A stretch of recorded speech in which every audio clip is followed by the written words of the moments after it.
Sagrada Família, podcast.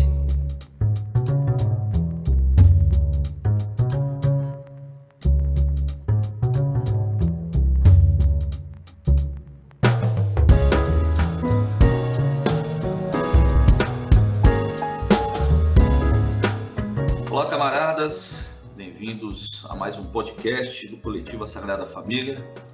Meu nome é Felipe Victor, estou hoje aqui novamente com o camarada Cristiano José e, uma vez mais, vamos tentar aí fazer uma análise da conjuntura política brasileira, claro que com seus desdobramentos nos demais setores, quando possível, mas, acima de tudo, tentando entender os últimos eventos aí decorrentes das ações cada vez mais arbitrárias e golpistas, né, do nada excelentíssimo presidente Jair Bolsonaro. Análise de conjuntura com os professores Cristiano José e Felipe Victor Lima. Então, desde já, boa noite aí, camarada Cristiano. Como estão as coisas? Certo. Então aí, nessa jangada furada, né? Entrando água e a gente com o balde ali, né? Jogando pra fora e a água entrando na jangada. Nossa, tá complicado. Essa coisa tétrica, né, cara? Tétrica. Na história, pouquíssimas vezes a gente conseguiu olhar e ter alguma perspectiva otimista, alguma coisa nesse sentido, né? Normalmente a coisa é adversa. Mas nem sempre ela é ridícula, né, cara? É isso que eu ia falar, quer dizer, é claro que frente ao desfile dos tanques, né, ontem, dos Você viu caminhões, aquilo? Pelo amor de Deus. aquilo teve área de comédia pastelão, né, quer dizer, não expôs apenas, eu acho que expôs o exército ao ridículo, né, mas nos expõe, né, eu até brinquei com um camarada que, se eu sou um exército observando aqui um exército estrangeiro, eu armo uma invasão para hoje, né? Porque se aquilo é a Força Armada Brasileira, realmente a gente está perdido, né? Você chegou a ver um vídeo do canal Desmascarando? Não. Os caras fizeram um negócio que eu dei muita risada. Eles colocaram assim, o sonho do Bozo, né? Uhum. E aí mostram cenas de paradas militares chinesas, né? Ah, sim. É aquela coisa imponente, né? Aquela coisa, sabe, aqueles pelotões marchando e tal. É. Aí, daqui a pouco, realidade. Aí parece aquele tanque, cara, que, pelo amor de Deus, nem na Segunda Guerra. Queimando óleo. Não, sério, cara. Eu não sei, eu conheço um pouquinho dos armamentos disponíveis na Segunda Guerra, né? O T-34, o Tiger. Aquele tanque, cara, não tem condições, cara, sabe?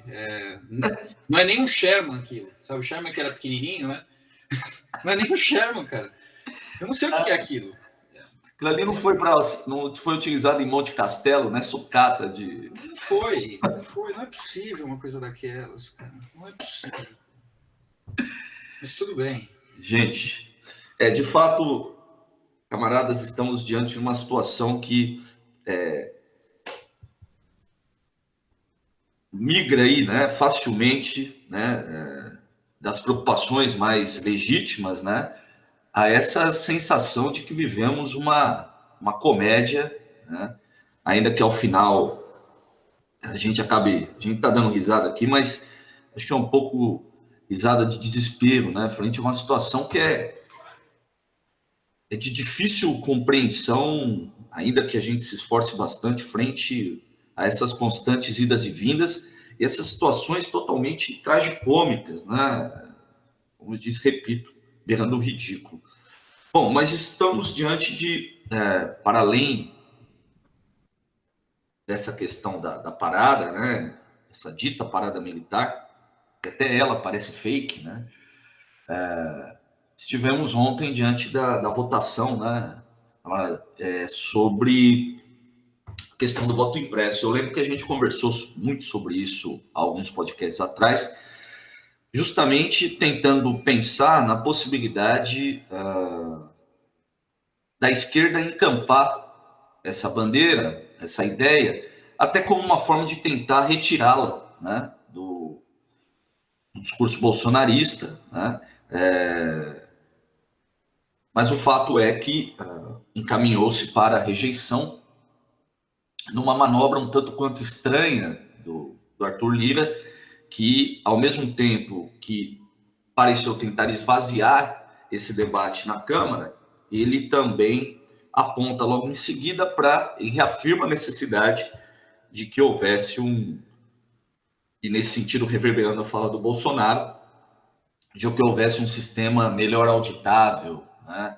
E aqui não estamos entrando no mérito, né, ainda que possamos fazer isso, sobre se os números são legítimos ou não, né? A história brasileira ela é recheada de casos de fraude, mas o fato é que o Arthur Lira, né, logo em seguida, apesar dessa demonstração de tentar tirar o problema de dentro do Congresso, né, joga para o Supremo, né, principalmente o Tribunal Superior Eleitoral, a tarefa aí de que cumpra com essa demanda, né, supostamente popular, né, de maioria popular, para eleições mais limpas. Como que você vê toda essa situação, né, inclusive a questão da parada militar aí do Bolsonaro?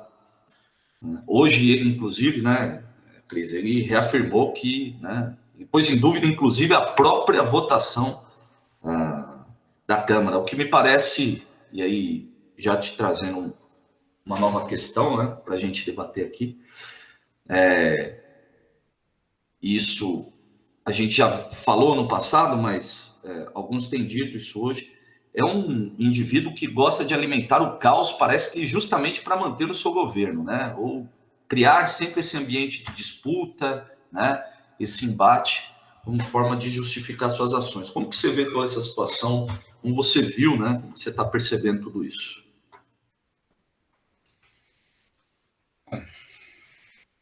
Tem vários ângulos aí, né, para a gente olhar. Eu destacaria, assim, em primeiro lugar, como introito, uma reflexão que nós fizemos em algum número passado, de que o Bolsonaro até hoje não perdeu nenhuma. E eu trago esse ponto novamente, né? Então, se a gente pensar desde lá dos conflitos que ele abriu dentro do Exército nos anos 80, eleições e etc., esse cara até agora não perdeu nenhuma. E seja qual for o absurdo que ele abre como linha de combate, ele sai, no mínimo, meio empatado. Né? De que conflito for. Vamos pensar, por exemplo, a situação da pandemia, né? Ninguém dentro de um cenário neutro, assim, né? Se nós estivéssemos pensando em termos hipotéticos, né? Imagine uma pandemia, todo um consenso científico, midiático em torno de uma determinada linha de ação e um cara resolve seguir na contramão. Que chance esse cara tem de se sustentar? Aparentemente nenhuma, né? E tá aí o cara, né? Com uma redução de popularidade muito exígua, ele ainda está nos 30% de ótimo e bom, né? Comparativamente, né? A Dilma derreteu por muito menos, né? Por números econômicos, inclusive melhores que esses que nós temos. Não dá para dizer que a mídia era mais favorável ou menos favorável a Dilma. Né? A Dilma tá batendo, a mídia está batendo no Bolsonaro desde o primeiro dia. Então isso indica uma capacidade de embate político considerável do sujeito, né? E tal como antecipamos também, né, ou diagnosticamos nas últimas duas análises, né, a cilada e tal, ele jogou uma casca de banana e venceu. Não importa se o negócio... Aliás, é melhor que o negócio não tenha passado na Câmara, porque aí a dimensão conspiratória permanece. Entendeu? O que ele queria era justamente isso, era afirmar essa posição conspiratória. É claro que não poderia passar, é claro que o Barroso não poderia apoiar, é claro que as esquerdas não poderiam apoiar, porque não é uma conspiração, né? Não é o globalismo, não é as esquerdas, não são as esquerdas aliadas aos metacapitalistas, né? Ou seja, todo o discurso olavista bolsonarista está homologado, está corroborado pela votação de ontem, né? E pela votação de semana passada. Aliás, a votação de semana passada ainda foi mais emblemática, né? Porque houve uma virada de votos, né? Teve a situação do Barroso indo ao Congresso, os líderes trocando membros, etc, etc. Enfim, isso tudo reforça. Então, quando eles disseram ontem, olha, perdemos a votação, mas ganhamos politicamente, ele tem razão. Ou seja, ele derrotou a esquerda mais uma vez, que continua tendo um papel, eu diria, desastrado nessa situação toda, né? E ele está onde ele gostaria de estar, né? Ele conseguiu, pensando aqui, né, voltando um pouquinho ao imaginário militar, né? Ele conseguiu movimentar as tropas para onde é mais conveniente. Ele está em cima da colina agora. Se ele ganha, ele ganha. Se ele perde, foi fraude.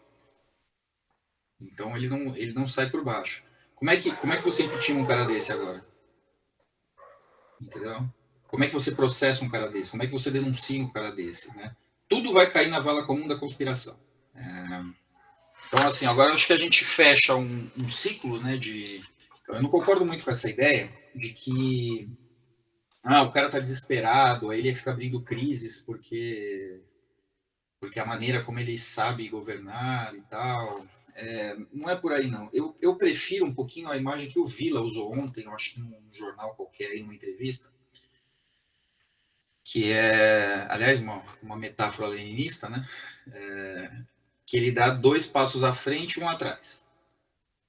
2 passos à frente, 1 atrás. 2 passos à frente, 1 atrás. E assim ele vai progredindo. É muito melhor do que dar só um passo à frente, outro passo à frente, outro passo à frente. Né? É método de avanço. Né? Ele não está na defensiva. Pelo contrário, ele está com a iniciativa. E as forças políticas, a imprensa, a esquerda em particular, que é o que nos interessa aqui, né, de maneira mais pontual, é derrotada porque não consegue ler. Entende? Foi um pouco como nós sugerimos no número passado. Se quando ele levantou essa história, o Lula, por exemplo, viesse a público e encampasse junto, e o PT entrasse na briga, né, a coisa teria ido para um outro lugar. Então, todo esse enredo conspiratório teria se esvaziado completamente. Né? E aí o PT iria tomar a iniciativa, o Lula ia tomar a iniciativa, as esquerdas iam tomar a iniciativa. Né? Agora, ele conseguiu o que com isso? Ele conseguiu continuar com a iniciativa, ele conseguiu posicionar as tropas na colina, conseguiu constranger o status quo. Né? Agora o status quo está com a pecha de conspirador, de pouco transparente, etc. E esvaziou toda a movimentação da esquerda pelo impeachment. E veja, não sei se você assistiu ontem os pronunciamentos dos deputados, né? Eu assisti quase tudo. Um ou outro eu peguei, no finalzinho principalmente. A coisa ia na seguinte direção. Os deputados bolsonaristas e tal vinham com a seguinte ideia: vocês não querem transparência nas eleições, por quê? Né? E as respostas não eram à altura. Né? Tudo bem, um ou outro vinha ali do PT e tal. Não, porque isso é uma estratégia golpista e tal. Mas você já percebe que é mais abstrato? Né? Sob o ponto de vista da massa, quando você coloca as coisas, né? Quando você coloca as versões, você fala para a massa assim, então, os bolsonaristas querem o voto impresso porque eles querem mais transparência, porque tem uma suspeita de fraude. Né? Isso basta, isso é claro, é simples de entender. Né? Aí a esquerda vem com 2 linhas de raciocínio. Né? Primeiro, ele não tem provas. Bom, mas ele não precisa ter provas. Porque se o processo é hermético e é todo enredado dentro do TSE, é claro que ele não vai ter provas mesmo. Né? Ou é provável que ele não tenha provas, ou é possível que ele não tenha provas. Mas aqui eu acho que há de se lembrar uma coisa que ele afirmou categoricamente que tinha essas provas. Mas não tem problema, Felipe. Não, tudo bem, mas a grande questão que eu quero colocar aqui, e até eu entendo o seu ponto de vista, e a gente conversou já sobre isso, só que independentemente disso, ele afirmou ter essas provas, e foi reiteradas vezes, ele falou isso várias vezes, e todas as vezes em que foi solicitado, instado que ele apresentasse provas, ele não apresentou, né? Então, ainda que ele mantenha esse discurso de que a fraude existe, né, ele o faz, e me parece, né, que por mais estratégico possa ser, não passa de bravata. Mas é uma bravata que é aquela tua história, ele põe em prova alguma coisa, né? A resposta da esquerda é o porquê sim. Uhum. E aí fica aquela... Não, como assim porque sim? Né? Ainda que ele não tenha apresentado provas, que ele já tenha mentido reiteradas vezes, dizendo que tinha essas provas quando não tinha, colocou a Polícia Federal aí às pressas para tentar achar alguma coisa e não achou, né? Ainda assim, ele insiste na tese. Então, dizer que a fala dele tem substância, né? Ele disse que tinha provas. Então, quer dizer, é interessante pensar que ele é desmascarado, ele se autodesmascara, mas consegue sustentar. O que eu quero dizer é que consegue sustentar esse discurso, a revelia de todos os revés que ele teve quanto a apresentar as ditas provas que ele afirmava ter. Né? Não, isso se parece muito com aquela falácia clássica, né? De você achar que, ou você supor que prova uma tese pela impossibilidade de provar a sua contradita, né? Então, assim, olha, você pode provar que Deus existe? Não, não posso. Então, tá vendo? Ele não existe. Calma lá. Mas ele vai em cima disso, né? Então, esse é o jogo, mas funciona. Funciona, Né? sem dúvida. Nesse choque inicial, né, o sujeito, ele é, puxa, então não existe, né? Já que eu não posso provar que existe, então não existe. É a pulga atrás da orelha, né? Entendeu? Não, mas, assim, soa verossímil, né? A questão é que, da mesma maneira que não se pode provar que existe, também não se pode provar que não existe. Correto. Mas, é aí que está a questão. Compreender isso como correto já está num nível de abstração acima. E aí eu estou me referindo à percepção das massas. Para a percepção das massas, aquilo que se chama prova é diferente do conceito que a pequena burguesia tem, a pequena burguesia ilustrada, universitária, etc. Entendeu? Então, quando ele diz que tem prova e mostra o vídeo do moleque lá, e mostra o gráfico, não sei quem, tudo aquilo que ele mostrou na live, para a massa é prova. Nossa, realmente, né? Olha só. Entendeu? Aí, para a pequena burguesia, para os jornalistas, né, para os ilustrados, não, isso não é uma prova. Uma prova é uma coisa que é investigada, tem o indiciamento, tem não sei o quê, tem o julgamento, né, o estado, o trânsito em julgado. Né? Agora, para a massa, não, prova é indício, indício é prova. É a mesma coisa. Mas basta desconfiança aí também, né? Dizer, basta. Basta desconfiança. Né? Sim, e ele constrói a candidatura e o discurso dele em cima dessa insegurança. Você gera uma instabilidade, uma contradição, não importa se ela tem materialidade ou não, se ela se comprova ou não, né? É aí que alimenta, fica aquele clima, né, conspiracionista, que você bem falou, né? No fim das contas isso acabou sendo mantido, né, a despeito da dita derrota ontem. E dizer, olha, tá vendo? O que eu falei é aquilo que você disse, né? O que eu falei de fato aconteceu. É a cilada, né? Casca de Veja, e assim, de novo, né? Aí a gente pode também olhar para a coisa em dois sentidos, né? Sob o ponto de vista da massa, pouco importa que o Congresso tenha votado contra, porque o Congresso é uma porcaria, o Congresso é corrupto, o Congresso, entendeu? Então, reforça. Ser derrotado no Congresso até chancela. Mas também tem uma outra dimensão, que é a dimensão da demonstração de força. E nesse processo, ele negociou muito bem com o Lira. Porque, vejam, essa votação, ela tinha condições de ser... Eu estava fazendo uma conta ali, pelas bancadas. Se o voto fosse por orientação de bancada, pensando nos partidos que já tinham se declarado contra, a coisa ia ser mais ou menos 350 a 50, por aí. Por bancada. É que teve dissidência dentro das bancadas. O PSDB é um exemplo disso, né? Hoje tá uma treta lá, né? Mas não, foi empatado. 200 e pouco para 200 e pouco. O que o Lira fez? O Lira sabia já, e o Bolsonaro não tinha nenhuma pretensão de levar isso até Senado, não, nada disso. Então, para o Bolsonaro é uma roubada ter o voto impresso, entendeu? Porque o pessoal estava falando, não, porque ele vai esconder urna. Não ia ser isso. Ou talvez não fosse, pode ser uma possibilidade, mas se realmente ele leva a efeito isso até o final, e os caras montam um tremendo sistema de segurança, imagina ele perdendo para o Lula no papelzinho, entendeu? É péssimo, né? Então não é um cenário desejável. Não é para lá que você vai levar suas tropas, entendeu? Ele não estaria numa posição vantajosa ali. Ele iria para o vale, não para o alto da colina. Agora, ser derrotado no Congresso, sim, beleza. Agora, ser derrotado dessa forma, não sendo acachapante, agora pensando só do ponto de vista das forças políticas, ele esvaziou completamente a possibilidade de impeachment. Ele mostrou que ele tem base. O Lira orientou esses votos. Isso tudo foi combinado. O Lira orientou esses votos. Ó, você vai votar a favor, você vai votar a favor, você vai votar a favor, você vai votar contra. Nanana. Ó, vai cair aqui, mas a gente vai mostrar que não é simples assim. Eu li um texto no UOL hoje que apontava justamente isso. Uhum.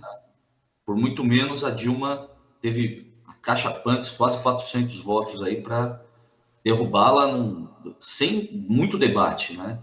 Uhum. E a tese era justamente essa, quer dizer, o ganho dele era justamente o esvaziamento do impeachment. Exato. Então, porque a coisa, de novo, né, ela vai funcionando em várias dimensões. Então, sob o ponto de vista da comunicação da massa, o que ele hoje é o as da política brasileira, ele está em franca vantagem. Ele conseguiu emplacar uma tese importante. Sagrada Família, podcast. E assim, quando eu falo que é um as, isso obviamente é uma medida relativa. Eu estou pensando aqui, a terceira via tem alguma comunicação possível com as massas? Não, nenhuma, zero. A esquerda tem? Aí a gente precisa pensar um pouco.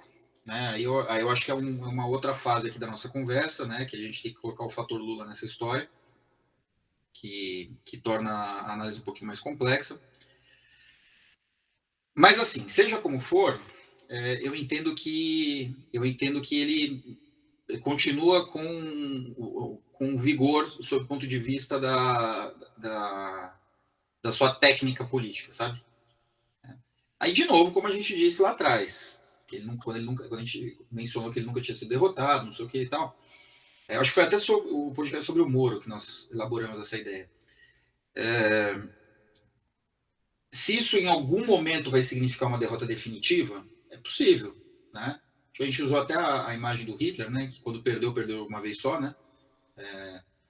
Mas pode ser que sim.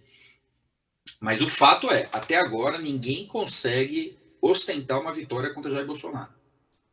O que eu acho interessante, você falou do Hitler, né? Eu acho que a gente passou por essa ideia, né? O Ian Kershaw, quando ele faz a biografia do Hitler, ele aponta justamente essa consequência psicológica até, né, no Hitler, de que ele é um indivíduo que se envolve num golpe em 23, uma tentativa de golpe, e ele é um dos que sobrevivem ao tiroteio, né, entre tantos mortos. É preso, fica pouco tempo na prisão, né, mas vai ganhando força depois de um certo ocaso, né, decorrente aí da recuperação econômica e política da Alemanha, mas depois ele vem numa crescente que envolve não apenas as vitórias eleitorais dos nazistas e, por consequência, sua ascensão a chanceler, mais tarde a Führer, mas também o fato de que ele sobrevive a atentados. Então tem aquelas histórias de que ele foi na cervejaria, saiu 30 minutos antes do combinado, a bomba explodiu e ele sobrevive. Houve outros atentados, ele vai invadir a Renânia, esperando que a França reaja, a França não reage, dá certo. Vai, né, anexa a Áustria, depois vai para os Sudetos achando que vai arrumar confusão, não acontece nada, o pessoal dialoga, depois ele invade a Tchecoslováquia, ao invés de ter uma reação, o que tem é um ultimato, né? Isso vai criando, o Kershaw mostra isso, é bem bacana, que o Hitler ele vai assumindo esse discurso de que, e essa percepção a respeito de si mesmo, que ele é infalível. E eu lembro recentemente de uma fala do Bolsonaro, imorrível, imovível, né? Então, ele também crê nisso, né? E é claro que isso, eu acho que explica em parte a convicção com que ele trata as questões, né? Então, ele realmente, não sei o que você pensa disso, mas eu tenho para mim que o Bolsonaro tem a convicção de que ele é o senhor do destino, né? Que as coisas estão ocorrendo tal qual ele quer, né? Como o velho Adolf, né, acreditava também, e, e tal qual naquela época, sempre em cima desse discurso conspiracionista, né? Atrelado, evidentemente, a uma lógica nacionalista muito forte. Então, me parece, né, e não sei se ele tem essa dimensão do que ocorria lá atrás, acredito que não, porque o negócio dele é livro com figurinha, mas me parece que ele passa também por esse processo de que ele está certo de que tudo que ele fizer vai ser da maneira que ele planejou, né? A providência está com ele, né? Ele é o senhor do destino, e é claro, a sua militância, isso parece empolgar cada vez mais a sua militância também, que não apenas crê nesse conspiracionismo, mas que ele, de fato, é aquele que, apesar de todas as manifestações contrárias, né, consegue se sustentar. Essa frase, né, essa questão que você colocou num podcast, que a gente já trabalhou em outro momento, né, de que ele nunca perdeu, eu acho que isso não passa impune a ele, né? Não passa direto por ele. Eu acho que ele tem essa percepção também e realmente acredita de que tudo que ele fizer vai dar certo.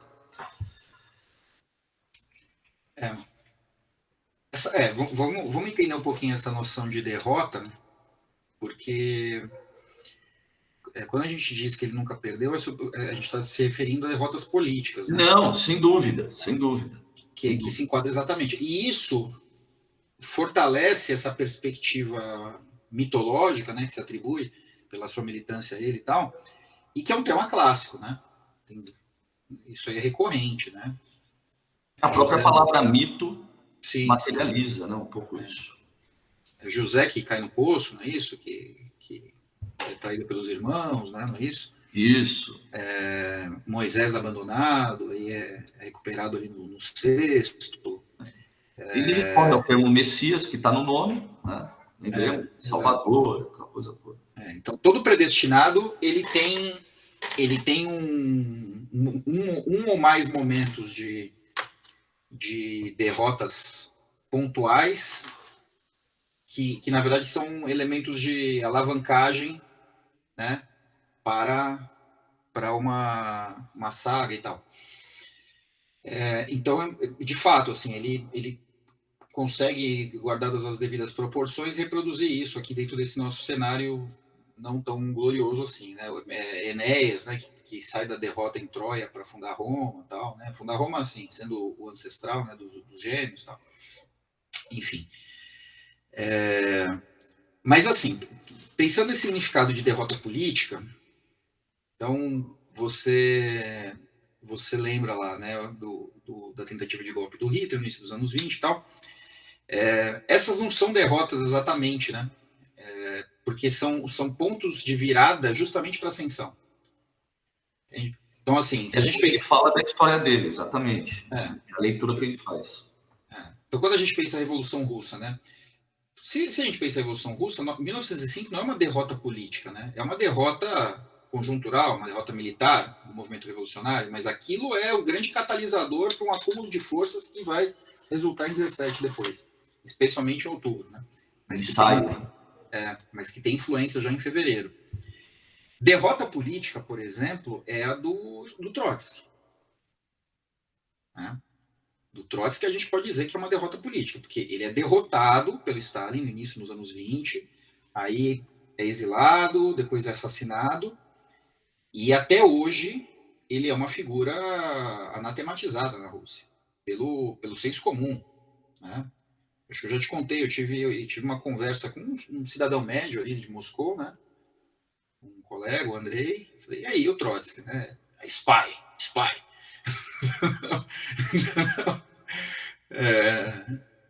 Então, isso é uma anatematização histórica importante. Isso não é coisa dos anos 40, não. Isso é uma coisa que vem até hoje. Tal.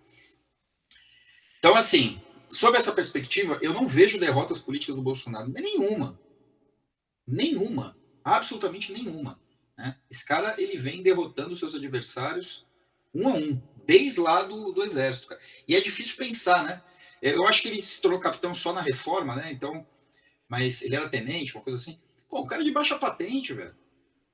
Sabe? Um oficialzinho ali, entre tantos outros que tem. Né? O cara afrontou o generalato.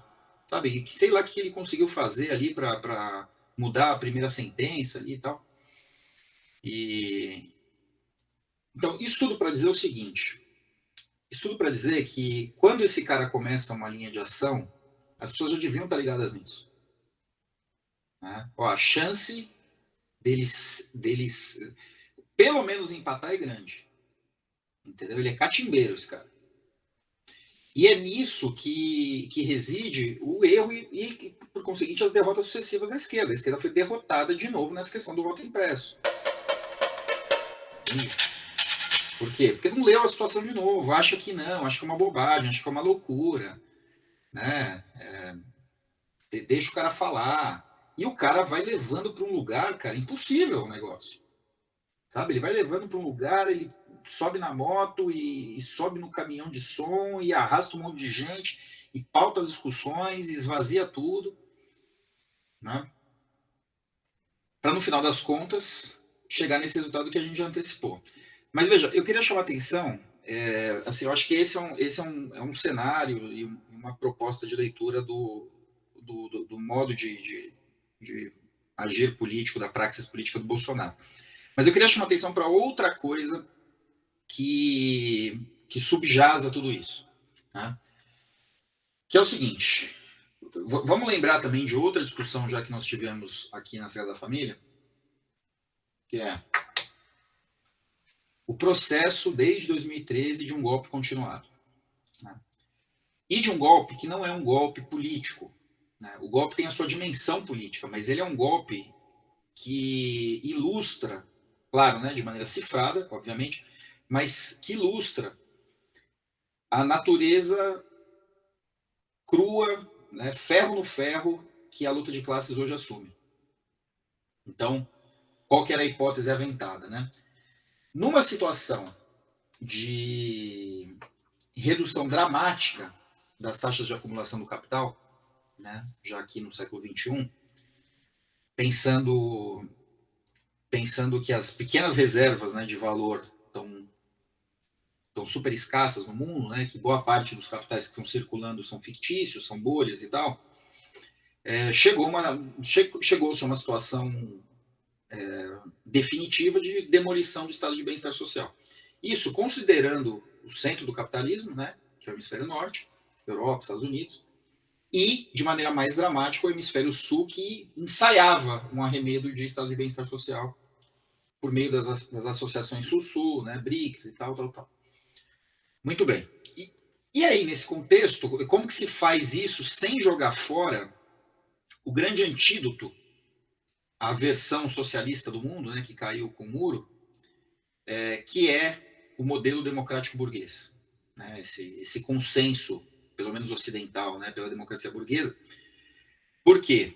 Porque essas reformas, na sua urgência, não poderiam passar pela tramitação burocrática que a democracia burguesa construiu. Essa coisa da divisão dos poderes, essa coisa das chancelas das casas legislativas, os conselhos que existem, etc, etc. E os agentes políticos, dependendo da chancela eleitoral, isso também foi uma cultura que se construiu, né, e no Brasil já com alguma historinha, né, já pelo menos com 2 décadas e tal, se tornava ainda mais difícil. Por quê? Porque aqueles que iriam levar essa reforma a efeito iriam se inviabilizar politicamente para sempre.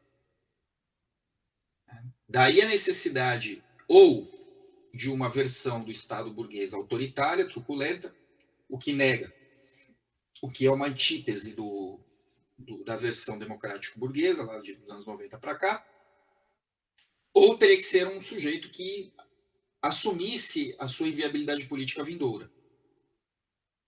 Então, quem vai fazer isso? O PT não vai fazer, o PSDB não vai fazer, que eram os dois atores. Bom, aí surge a oportunidade do Temer, né? Temer é um cara assim, né? Então, aquela ideia de um anônimo, né? Um sujeito que pudesse levar as reformas necessárias para o capital à frente, sem que alguém ou uma força política específica pagasse a conta, né? O Temer pode pagar porque ele... É o primo que você pode matar, né? E legal, essa é a primeira versão da coisa, e depois o negócio evolui para o Bolsonaro, no meu entendimento, com um erro de percurso, tá? E aí, ok, a gente já falou disso em várias situações, ou podemos falar um pouco também depois, tal, mas o que eu queria chamar a atenção é para outra coisa. Ontem estávamos todos atentos à votação do voto impresso, que era um engodo completo, né? uma grande cilada política, né? Como já indicamos aqui. Agora, vamos indicar que antes da votação do voto impresso, né, dessa PEC 135, teve a votação que flexibilizou mais ainda a CLT. Sim. E que ninguém prestou atenção. Passou impune, né? Ninguém prestou atenção. Então, é esse tipo de coisa. É a tal da boiada. A boiada ambiental, a boiada na cultura, que já arrebentou, a boiada na educação, né? Na economia não precisa nem falar, nos direitos trabalhistas, na reforma da Previdência, está tudo arrebentado. E nós estamos aqui entendendo que as prioridades políticas são questões relativas ao voto impresso. Né? E a esquerda ontem comemorou uma pseudo-derrota do Bolsonaro. Né? Como se a vitória foi um pouco antes. Ele ganhou 2 vezes. Né? Ontem ele ganhou 2 vezes. E essa é a pior derrota, né? A derrota que você não entende, a derrota que você não percebe que perdeu. Você não sabe nem de onde veio. Você não consegue nem diagnosticar. Caramba, tomei ontem uma goleada. Ontem eu vi uns canais... 7-1. Ontem eu vi uns canais meio petistas assim. Nosso dia foi maravilhoso. Dei risada o dia inteiro. E não sei o quê. E voto impresso derrotado. E Senado revoga a Lei de Segurança Nacional. E fortalece o Estado do Maior Direito. Declara crime e ditadura, o golpe. Enfim, né, é um nível de alienação e de falta de percepção, mas aí a questão toda, tudo bem, né, já é grave que a militância enxergue as coisas dessa forma. Agora, que o Lula não esteja percebendo isso, que o Zé Dirceu não esteja percebendo isso, esses caras são raposas. Sabe? Pela intensidade da experiência política desses caras, quando o Bolsonaro está indo, eles tinham que estar voltando. Né? E esses caras estavam fazendo o quê ontem? Né? Sabe? Veja, voltando um pouquinho à história dos discursos dos bolsonaristas. Né? Alguns falavam assim, milhões foram às ruas pedir o voto impresso. Né? Eles colocaram gente na rua pedindo o voto impresso. A esquerda colocou gente na rua quando? Há quanto tempo? E pedindo o quê? Pedindo ou exigindo, ou etc. Entende? Micareta de fora Bolsonaro, sabe, sem uma reunião de condições adequada para isso, enquanto a boiada está passando, sabe, o Lira está fazendo o que quer no Congresso. Happening artístico, né? Pois é, entende? Então, assim, não está havendo luta efetiva, sabe? Não tá vendo luta efetiva. Quantas rodovias foram bloqueadas pelo movimento social? Cadê o movimento social? Onde está o movimento social desde o impeachment, cara? O movimento social desapareceu. Percebe? Os sindicatos não existem mais. Né? Os partidos de esquerda agora são canais do YouTube. É um exercício, tá mais para um exercício estético, né? E fica ali naquela de ficar fazendo post. Notas de repúdio. Exatamente. Percebe? Então, assim, quando o Bolsonaro assumiu, ele disse, vamos acabar com todos os ativismos. Acabou mesmo. Não tem ativismo. A esquerda não contribuiu com isso lá atrás, né? Esses passos já não estavam sendo dados antes, né? Não, e veja a loucura, né? Veja a loucura. Tem outro aspecto aí que é interessante. Eu me lembro Eu me lembro de um professor importante, não vou lembrar agora imediatamente quem é, né, mas um marxista tal, em 2013 falando assim, olha, eu sei que essas manifestações estão estranhas, mas quando tem povo na rua isso é bom. Né? Para a luta política, povo na rua é bom. E aí lá você faz o embate. Né? Então uma tese um pouco genérica, mas que tem uma substância. Né? Ele está imaginando que numa sociedade de classes, em que a luta de classe é o seu motor fundamental, a rua tem que ser disputada, a rua tem que estar agitada. Porque diante do absurdo da política institucional, né, a rua é o contraponto. Agora, se esse contraponto é do para cá ou para lá, né, é uma questão de organização, é uma questão de liderança política e tudo isso. Muito bem. Mas veja, como em 2013 a coisa desandou ali, depois da quarta, quinta manifestação, parece que a esquerda ficou com medo de fazer manifestação. Não é isso? Então, tem uma manifestação, legal. Tem chance dessa pauta se generalizar para a classe média de centro? Tem. Então, não vamos fazer. Tá, mas nós estamos na liderança do processo. Não, mas não devemos fazer. Não devemos. Você entende? Então, você perde também, justamente por não ter direção, esse é um binômio importante, né, da história do marxismo, né? Espontaneísmo, dirigismo e tal. Não havendo uma direção partidária, né, uma direção política da classe trabalhadora, evita-se o espontaneísmo. Porque o espontaneísmo ele tende a fascismo, né? Então tem um pouco essa ideia. E aí a rua fica esvaziada. A rua fica esvaziada e aí a coisa vai funcionar em termos de YouTube e tal, né? Nota de repúdio YouTube, nota de repúdio YouTube. Grupos no WhatsApp, né? Com mensagens o tempo inteiro, tal, anedotas e tudo mais, né? Enfim, a prática política ela assumiu a dimensão da contemplação, né? Da torcida à distância, né? Em tempos de pandemia, isso se acirra, né? Em tempo de pandemia, cara, isso se assenta, né? Olha, né? É mesmo, é daqui de casa que eu vivo. Né? Daqui de casa. O Rui Costa bateu muito forte nisso, né? Quando depois da manifestação do 1º de maio, ele falou, olha, não é possível o dirigente de um sindicato que tem mandato fica de quarentena enquanto os trabalhadores daquele sindicato estão indo trabalhar de busão. Né? Pô, o cara já tem que trabalhar de busão, cara. Então dá para ir para manifestação também. Ele tem toda a razão nisso. Né? Ele tem toda a razão nisso. Então, assim, é um formato de posicionamento e de ação política típico da pequena burguesia. Né? Uma pequena burguesia preguiçosa, né? Uma pequena burguesia contemplativa, sabe? Que gosta de quê? Quando, né? Agora tudo pela internet, mas quando não era assim, né? Na melhor das hipóteses, ia assistir plenárias de partidos e não sei o quê, e depois tomar cerveja até cair. É isso. Acho que continua desse jeito. Luta política de fato nunca teve. Então, eu acho que esse é o ponto que a gente precisa olhar. O que aconteceu antes da votação da PEC? Né? Mais esse tiro de canhão na CLT. E é interessante, e aí eu acho que isso abre margem para um outro ponto que talvez seja central na fala de hoje. E quando você trata dessas movimentações, essas transformações dentro do sistema, né, e as repercussões que isso tem nas políticas, principalmente as ditas políticas periféricas, né, aí obviamente se relacionando ao Brasil, e em vista principalmente desse dado de que passa despercebido, né, a esquerda empolgada com a questão do voto impresso, mas desconcentrada no embate a respeito das leis trabalhistas, né, o quanto também os veículos de imprensa, né, ditos contrários ao Bolsonaro, né, pouca menção fizeram a essas transformações, ou a essas votações que fragilizam ainda mais a vida dos trabalhadores e entregam de bandeja cada vez mais o controle do capital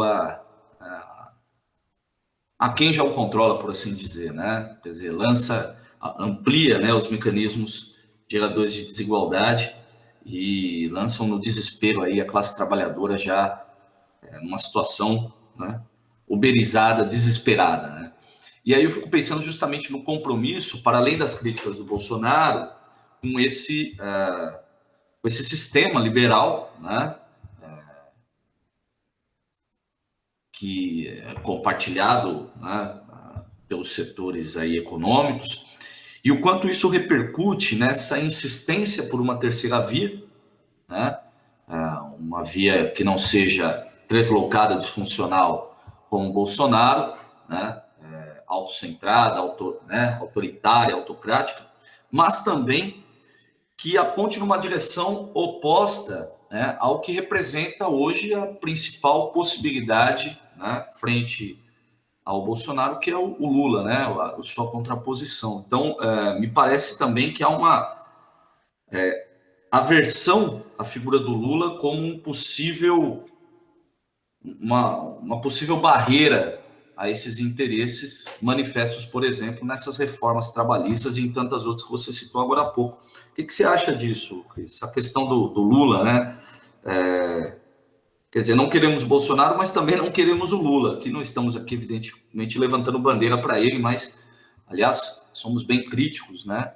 Você acabou de citar o silêncio dele, né, diante do que aconteceu ontem, principalmente com relação às leis trabalhistas, né? Mas não parece ser o nome que as corporações querem, né? O Barba não, né? É, pois é. Mas aí eu acho que tem um conflito de fundo aí, né? Que assim, o bolsonarismo é uma facção, né? E é uma facção tão perfeita, né, no sentido etimológico, né, desse termo, né, no sentido de preencher todo o perímetro das suas convicções sem ter portas, né, sem ter canais para outras referências, né, que aí, sendo uma facção, se torna disfuncional num contexto que é mais complexo do que ela mesma. Então, veja, por exemplo, se a gente pensar em todos esses quadros do bolsonarismo, né, eu acho que talvez o elemento mais emblemático disso seja o Abraham Weintraub, né? A visão de mundo Weintraub é basicamente a seguinte: se você acompanhar, tem um vídeo dele que é uma espécie de vídeo manifesto, né? Que está lá no canal dele destacado no começo, que é interessante assistir, porque se você acompanhar a dinâmica lógica do discurso dele, você vai achar que o cara é de esquerda, né? Ele está denunciando todo o mecanismo de corrupção, de drenagem de riquezas, de parasitagem do Estado, da economia, etc, etc, etc. Mas, no lugar da classe trabalhadora, ele coloca a classe média, né? Por quê? Porque no lugar da mais-valia, ele coloca a extração via imposto. E assim, ele tira a burguesia e coloca o Estado, né? O que os bolsonaristas chamam de estamento político. Mas o sentido moral da crítica e a posição de parasitado está correta, permanece a mesma, né? E aí isso faz o que com o discurso do cara? Isso faz com que ele tenha que derivar, primeiro, para um reacionarismo, do seu ponto de vista político, moral e tal, e sob o ponto de vista da perspectiva econômica, para um ultraliberalismo, que é o que sintetiza essa militância bolsonarista e que dá esse contorno, né, que eu mencionei, que é um contorno perfeito, porque ele é articulado em si mesmo. Bom, o fato é que isso não funciona quando colocado dentro da estrutura de Estado, né? Por quê? Porque o capitalismo ele não somente não é antagônico ao Estado, mas ele só existe por causa do Estado. O Estado é uma criação capitalista, né? E quanto mais o capitalismo se torna complexo, mais a sociedade civil se torna complexa e mais o Estado também se torna complexo. Então, aquele Estado lá do século XIX, ele não tem mais razão de existir, né? Então, uma razão é uma questão óbvia. Então, eles não conseguem operar dentro desse estado complexo. Não é isso? Então, o Paulo Guedes está sentindo isso na pele, né, também. E aí, então, não dá. Então, não funciona. Precisamos, então, retirar esse cara dali. O problema todo é que a outra, de novo, dentro desse pacto do pós-queda do muro, né, do consenso das democracias, etc. Bom, qual que é a outra força política que tem apelo popular? Porque o bolsonarismo tem. Então, qual que é a outra força política? Bom, é o petismo. Né? Por uma série de razões, né? Ou o lulismo, se nós quisermos. Né? Não o petismo exatamente, mas o lulismo. Então, isso coloca a burguesia brasileira numa encalacrada danada. Porque, como ela precisa operar por meio de prepostos, né, ela tem 2 prepostos inconvenientes. Mas, é claro, o PT é menos inconveniente que o bolsonarismo. Só que o PT nunca chegaria a esse ponto de fragilização da relação capital-trabalho. Né? Não por razões morais, assim, né? Mas por sobrevivência política. Entende? O PT não conseguiria permanecer. Né? Só vê a crise que a Dilma abre logo no começo de 2015, né? Com muitíssimo menos. Então o PT perde a sua militância muito rapidamente nesse sentido. Então a burguesia está nessa encalacrada, e aí que a opção da terceira via é importante. Só que essa terceira via, ela é problemática, né? Porque é uma terceira via que não pode ser o centrão exatamente, porque o centrão não é centrão se ele for governo. Então ele perde a sua forma principal de atuação, e todos os demais ficam insustentáveis sob o ponto de vista dessa base popular. Então, definitivamente, as forças políticas estariam totalmente desconectadas da população, não teriam esse anteparo que o Bolsonaro coloca e que o PT, de certa maneira, também coloca. Então, assim, nesse momento que nós estamos, é um momento ideal para a burguesia, por quê? Porque você tem um PT imobilizado. Se a burguesia pudesse cristalizar a coisa nessa situação de 2021, ela faria. Então, assim, Bolsonaro no governo silenciando 20% da população, ou 30% talvez. O PT imobilizado, perdido em moinhos de vento, voto impresso, não sei o quê, né? E uns 20% tocando a sua vida e tentando sobreviver. Né? Ou seja, nenhuma pressão política. E assim as coisas vão passando, né? como essa votação de ontem. Agora, para 2022, o cenário é preocupante. Né? E aí, essa crise institucional continuada que nós estamos vivendo, ela é absolutamente natural na medida em que esse momento vai se aproximando. Porque, tudo bem, é fato que para a burguesia, especialmente se ela já tiver conseguido passar as suas principais reformas, estão faltando 2, né? A tributária e... Qual que é a outra? E a administrativa. Administrativa. Então, faltam 2 importantes para eles. Fizeram já a Petrobras, fizeram reforma trabalhista, previdência, etc, etc. Se o PT entra no pós-reformas, ok, entrega o caos para eles administrarem politicamente. Agora, voltamos ao início do ponto. O bolsonarismo é uma facção. E essa facção, fora da estrutura de poder, vai para a cadeia. Né? Então, resolveram jogar sujo. Né? Resolveram dar um abraço de afogado e não vão largar. Entendeu? Eles não vão simplesmente se retirar da cena. Eles não podem continuar na cena, é inviável. E eles não vão se retirar da cena gratuitamente. E eles são quem? Né? Parte das Forças Armadas, todo esse conjunto da militância e agentes policiais, e etc, todos aqueles que a gente sabe quem são.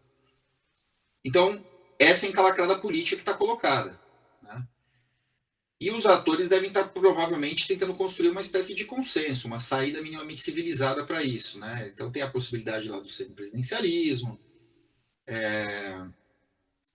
um acordão para não botar pelo menos a família Bolsonaro na cadeia, coisas desse tipo. Né? A saída da doença é uma saída possível, né? Da facada, não sei o quê, não tem mais condições. Ele já insinuou um pouco isso, né? Nem sei se você é candidato. Acho que tudo isso são rumores de negociações que estão sendo colocadas. Né? E nesse processo inteiro, eu acho que tem a grande encalacrada, a grande enrascada que o Vilas Boas colocou às Forças Armadas. Né? Porque, ok, né? Então eles fazem uma movimentação de retorno à política, isso foi muito mal calculado, hoje eles estão muito expostos, mas não querem sair. Ridicularizados até, né? Ridicularizados, né? Incompetentes, etc. Não querem sair, mas ficar desse jeito também não dá. Né? Ficar desse jeito também não dá. Então, eu entendo que essa bagunça toda, ela está colocada especialmente por conta desse fator Lula que entrou no jogo. Também acho que de uma maneira pouco negociada, ou não, né? Ou talvez tenha sido bem negociada, mas o Bolsonaro resolveu jogar areia na história e vai brigar até o final. Né? Enfim, o que eu imagino que a dinâmica que a coisa deve assumir à frente em termos simples, assim, meio objetivos. Sob o ponto de vista da movimentação da burguesia, nada deve impedi-la, né? Então, essas boiadas vão continuar passando e boa. É bem provável que a candidatura Lula se inviabilize. Não acho que eles vão deixar a candidatura Lula chegar flutuando e ganhar no voto eletrônico e pela democracia e ok. Não acho que isso vai acontecer. Ou se acontecer, vai ser a última opção dos caras. Né? Então, muito provavelmente eles devem estar fazendo uma negociação dupla agora. Né? Negociação com o Bolsonaro para causar menos estrago e negociação com o Lula para se retirar de alguma forma. E aí a voz que verbaliza, que vocaliza esse tipo de negociação é a da Eliane Castanhede. Sagrada Família, podcast. Que publicou algumas semanas no Estadão uma sugestão que ele retirasse, né? Que ele saísse. Que ele viesse como vice. Vice da terceira via. Tá pirada, né? Deve estar tomando todas. Né? Não sei se pirada não. A gente conversou sobre isso. Eu particularmente acho que ela tá com a cabeça nas nuvens e tá querendo fazer o discurso de quem de fato não quer o Lula lá, né? Lembrando lá o jingle de 89, né? Mas eu acho o seguinte, ela de certa maneira ela negligencia, não acho que ela seja tão estúpida a ponto disso, negligencia a história, né, desse camarada e, mais do que isso, a própria pessoa. Eu não acho que o Lula esteja disposto, pela história que tem, pela representatividade que tem, frente à situação, da maneira como ela está colocada, a assumir esse tipo de... Que aí fica mais pastelão ainda, né? Aí beira muito mais o ridículo, né? E aí, no caso, é claro que isso me parece, tentando aqui me colocar um pouco na posição dele, né?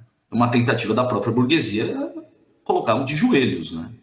Então, eu acho que eu não acho que ele estaria disposto a essa altura da vida a fazer esse tipo de coisa, né? Tampouco o PT e sua militância fazer essas concessões. Me pareceu, no mínimo, ingênua a fala da Castanheira, mas desculpa, só para... Não, perfeito. Assim, eu não vejo essas travas morais no Lula e no PT, não.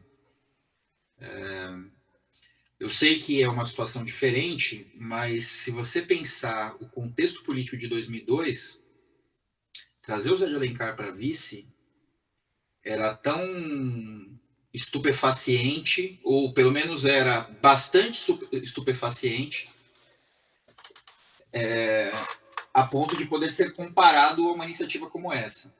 Né? Sim, mas lembrando, a gente conversou isso alguns podcasts, eu acho que há 1 ou 2 podcasts atrás. Né?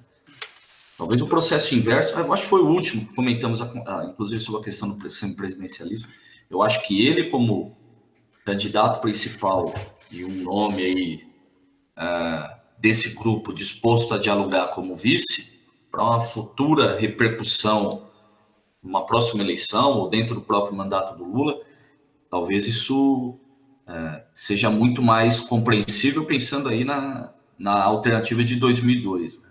Agora, imaginar que ele vai tirar o nome dele, ou na pior das hipóteses, o que me parece muito mais ingênuo, aí pensando na jornalista, né? que ele vai se colocar como vice de uma terceira via, né? Ainda mais considerado os nomes que estão aí, não sei, tenho lá minhas dúvidas. Não, mas veja, a gente tem que entender se estamos falando da mesma coisa. Me parece que você está supondo que essa é uma hipótese da jornalista. Eu estou supondo... Não, ela é porta-voz de alguma coisa. Ela é porta-voz. Exato. Me parece tão... E quem propôs é tão ingênuo quanto, né? Pois é. Não sei se trata disso, porque, na verdade, esse recado pode vir da seguinte forma. Olha, você, cabeça de chapa, não. Tá? A gente vai levar esse negócio para o tapetão. A gente vai deixar o Bolsonaro correr solto. Não vai dar certo. Saiba disso. Qual é a alternativa possível para isso? A alternativa possível para isso é você reduzir um pouquinho as suas expectativas e se integrar no jogo de novo. E esse discurso o PT faz. É isso que eu estou querendo enfatizar. Não, eu até concordo. Mas não retirando ele de cabeça de chapa. Eu acho que nesse ponto, se eles trucarem com essas cartas, o Lula pede 6. Vai até o 12, mas assim, no sentido, olha... Porque no limite, tem que pensar também que o Lula tem um trunfo aí. Vocês não me querem? Não tem problema, fiquem com o Bolsonaro. E eles ficam. Aí eu já não sei também. E eles ficam, sabe como? Eles ficam... E aí o caminho é simples até. Porque segundo mandato já se mostrou catastrófico, né? Exceto pelo próprio Lula. Parecer foi extremamente impopular, Dilma também. Eu até comentei isso com um amigo, né? Falei, olha, se o Bolsonaro não for impeachment agora, eu acho que dificilmente vai ser, ele não completa 1 ou 2 anos do segundo governo. Aí a coisa é bastante simples. PEC do semipresidencialismo ou um vice-parça. Entendeu? Um vice-parça, e aí eles saem pela solução Temer. Não tem problema quanto a isso. Mas, enfim, o que eu entendo é o seguinte. Eu entendo que, pensando a partir da perspectiva desses caras que estão tentando consertar a besteira, é conveniente, né? E existem várias conveniências para o PT também. Especialmente se eles apontarem para a via do semipresidencialismo. Por quê? Porque se eles apontarem para a via do presidencialismo, o PT tem muito mais argumentos para ir nessa direção do que o próprio bolsonarismo. Porque o PT é um partido consolidado no legislativo. O PT é um partido que tem senador, o PT é um partido que tem deputados, tem vereadores, o PT está distribuído, é grande. Né? E, considerando, assim, o recado basicamente é o seguinte, olha, não dá mais para admitir vocês na cabeça do executivo, não dá mais, entendeu? Vocês controlando ministérios, não dá mais. Vocês podem até estar lá se for numa posição subalterna ou numa indicação de primeiro-ministro, isso está tudo certo. Agora, vocês, como a face fundamental, né, do governo federal, isso a gente não vai admitir mais. Né? Essas considerações eu acho mais difíceis. Por exemplo, vamos fazer um pequeno exercício. Lula ganha a eleição. O que ele faz com os militares? Mantém do jeito que está? Essa é uma grande questão. Aliás, o que ele faz com os militares e o que ele faz com esse grupo bolsonarista que está ali incrustado, né? Isso eu acho até um pouco mais fácil, porque, cara, eles são tão ruins, né? Esses coronéis aí que estão agora sendo denunciados pela CPI, que isso aí é fácil. Até o próprio Bolsonaro está demitindo esses caras, né? Porque eles são fracos mesmo. Mas, quando a gente está falando dos generais de 4 estrelas... Sabe? Marechais, hein? Esses marechais agora... Agora marechais. Não é brincadeira, não. E eu vou reforçar esse ponto. Esse argumento de que... o Reinaldo Azevedo adora isso, né? Cita lá o livro lá, né? O Soldado e o Estado, não é isso? Quando ele cita, né, aquela tese de que os militares não têm que se envolver com o poder político, cara, pelo amor de Deus, velho. Isso é desconhecimento da história do Brasil, né? História do mundo, cara. Não, mas vamos partir da nossa premissa aqui, né? A história do mundo. O governante é o militar. Aliás, se pegar o Estado antigo, é isso, né? O governante, ele é o cara é o frente. É o chefe. Né? Então, assim, isso, eu não estou dizendo que isso é melhor ou pior. O que eu estou dizendo é o seguinte, sob o ponto de vista histórico, isso é uma inovação. Né? Isso é uma inovação. Não dá para tentar dar áreas de tradicionalidade para um negócio que é uma inovação. E você simplesmente achar que por um padrão, uma norma, né, um conceito, você vai chegar lá, vai olhar para a cara dos militares e falar, vocês não têm que estar aqui? Como a gente não tem que estar aqui? No final, quando o Bolsonaro dizia que é o fuzil que determina se uma sociedade vai ser democrática ou não, ele está certo. Ele está certo. Porque querendo ou não, gostando ou não, é disso que se trata.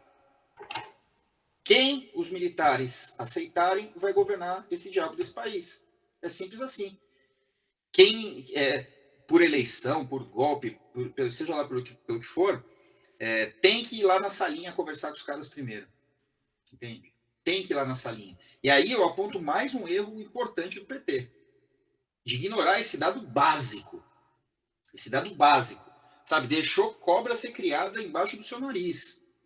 Todos esses caras eram oficiais dentro dos governos do PT, inclusive oficiais de prestígio, que foram liderar as missões da ONU no Haiti, lá no Congo. Santos Cruz estava lá no Congo, Heleno estava lá no Haiti, Mourão, entendeu?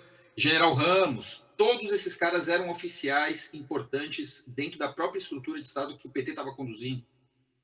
Né? E não existe uma inteligência para mapear quem são esses caras, para mapear o que está sendo conversado, né? Para mapear quais são as direções políticas. Não houve estreitamento de relacionamento. O Aldo Rebelo era ministro da Defesa. Né? Então, assim, é uma ignorância absurda, sabe? É uma ignorância que um líder político de peso, como um Fidel da vida, como um Lenin, nunca cometeria. Muito pelo contrário, a gente sabe o que eles fizeram. O primeiro lugar que eles foram foi lá. Entendeu? Primeiro lugar. Aliás, no caso da Revolução Russa, antes, inclusive, da Revolução. Né? O exército atua junto com o Soviet de Petrogrado. Né? Então, assim, é outra viagem. Mas, assim, voltando para o nosso contexto atual, não dá para você achar que a caminhada vai ser entre eu coloco minha chapa no TSE, faço minha campanha, ganho, e depois eu vou lá e demito os militares, tiro os militares do governo, e eles vão aceitar esse preceito constitucional de que eles têm a função de defender a pátria. Isso não vai acontecer. A articulação política passa por outro lugar. E por que o Lula está solto? Já trabalhamos isso também em números passados. Provavelmente por um acordão. Eu suspeito, porque me parece verossímil, que a versão atual desse acordão seja: Lula, desse jeito não vai dar. Pode ser de outro, mas desse não. E a Castanhede está vocalizando essa perspectiva. Se ele vai aceitar ou não, legal, eu acho que eu posso até acolher seus argumentos. Pode ser que sim, que você tenha razão. Mas que ela está jogando na sociedade alguma coisa que está sendo discutido nos bastidores, eu entendo que é possível e não é tão absurdo para o PT como instituição ir por esse caminho. Especialmente se para ele for apontada uma via legislativa sólida. Olha, você vai consolidar o partido. Há 3 anos atrás, nós estávamos falando sobre extinção do PT, que era o que estava na boca dos olavistas. Né? Cooperou com forças internacionais, com Farc, o caramba, não sei o quê, não sei o quê. Não, agora nós estamos apontando outro caminho para vocês, um caminho de sobrevivência estável. O PT vai virar um centrão, vai virar um PP, vai virar um MDB.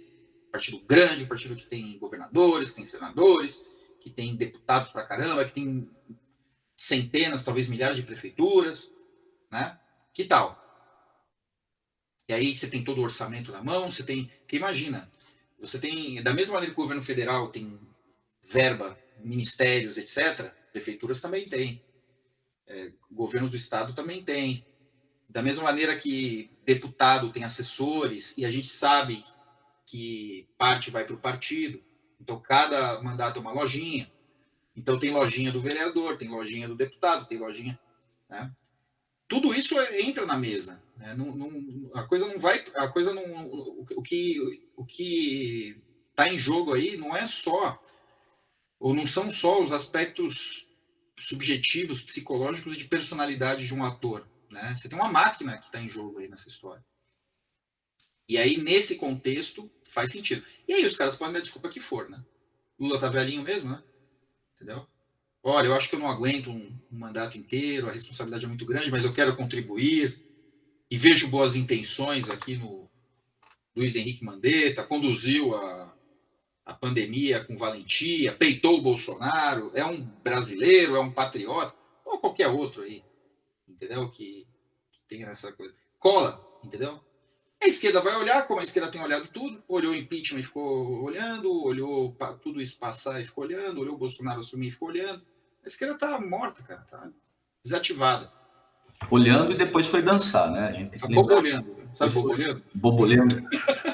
Fez uns panfletos na cartolina, umas coisas bem mequetrefes, né?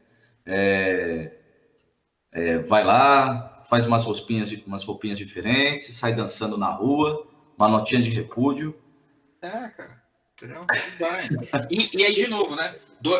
Vamos pensar naquele esgarçamento dos critérios relativos, né? Para todo mundo vai rolar uma sensação de alívio. Cara, de novo, eu vou lembrar. Em 2018, nós votamos no Márcio França, 40 no segundo turno, lembra? Sagrada Família, podcast. Vamos lembrar da percepção subjetiva disso. A gente já fez pior, já votamos no Covas. Então, no Covas e tal. Então, se você pensar o sentimento das pessoas, só do Bolsonaro sair, cara. Poxa vida, né? O Biden, né? Quantas paixões ele mobilizou na esquerda. Nossa. Tá entendendo como que Não, claro. a coisa vai.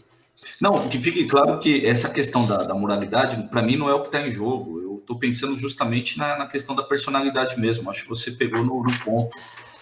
Eu acho que é aí que realmente esbarra, né? Mas negar a possibilidade entre eu achar que eles estão sendo ingênuos, não com o PT, mas com relação ao Lula, e isso não desenrolar, não desembocar num acordo, né, em que de repente ele lance aí um segundo nome para ser vice, né, ele não se coloque aí diretamente, mas coloque, emplaque um nome, né, para ser vice numa chapa aí, não mais de terceira via, né, mas de uma segunda via com apoio petista. Isso de fato pode ocorrer, é uma possibilidade, né, dentro desses cálculos, né, partidários, sem dúvida alguma, mas eu acho que existe também, no que diz respeito ao Lula, esse elemento da personalidade muito forte, né, que é muito marcante na história brasileira.